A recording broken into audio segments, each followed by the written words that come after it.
welcome back to our channel. Thank you so much for all the support that you've given us. Let's get into the video. Have you ever wondered what it is that makes others so happy? What habits have they cultivated over the years that continuously make them happy all around? Theories from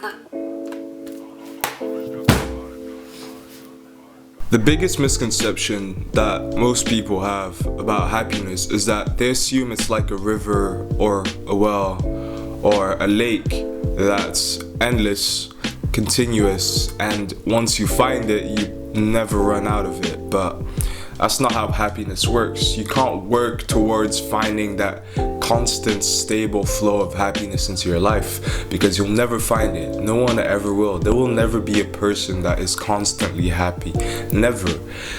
When you have fun with your friends throughout the day, when you spend the day doing something that you love doing, and then you get back home, you still have to think about how great the day was and how sad it is that it had to end, right? Every good thing has an end. That's the most famous saying.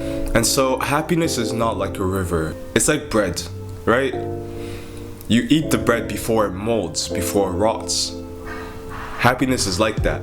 If you find happiness, you relish in it, you bathe in it, you cover yourself in it, you enjoy it. And when it's gone because you didn't take advantage of it, because you didn't live in the moment, you have to go find more happiness. You have to make your own.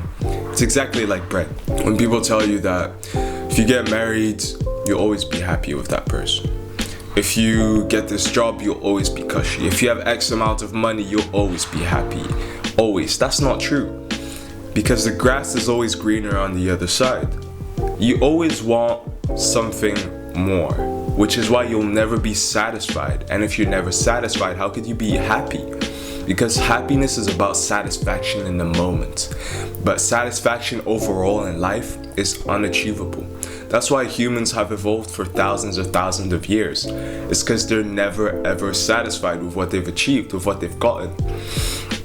Which is why when you're happy, you're only happy for that moment.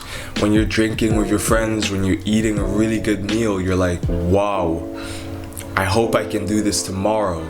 Even though you know you're not gonna be doing this tomorrow because it's a rare occasion, right? Or because you can't afford it, or simply because you won't be alive tomorrow.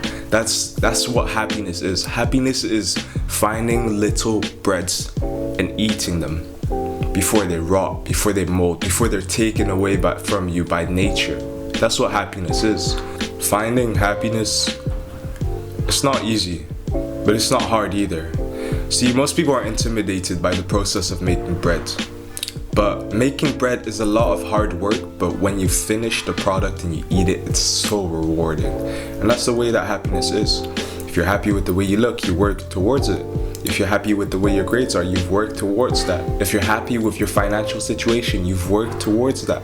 At least someone has worked for you towards that, right? Happiness is about working for it. That's why it's so gratifying when you're happy, because you worked towards it, because you endured something to achieve it. That's what happiness is.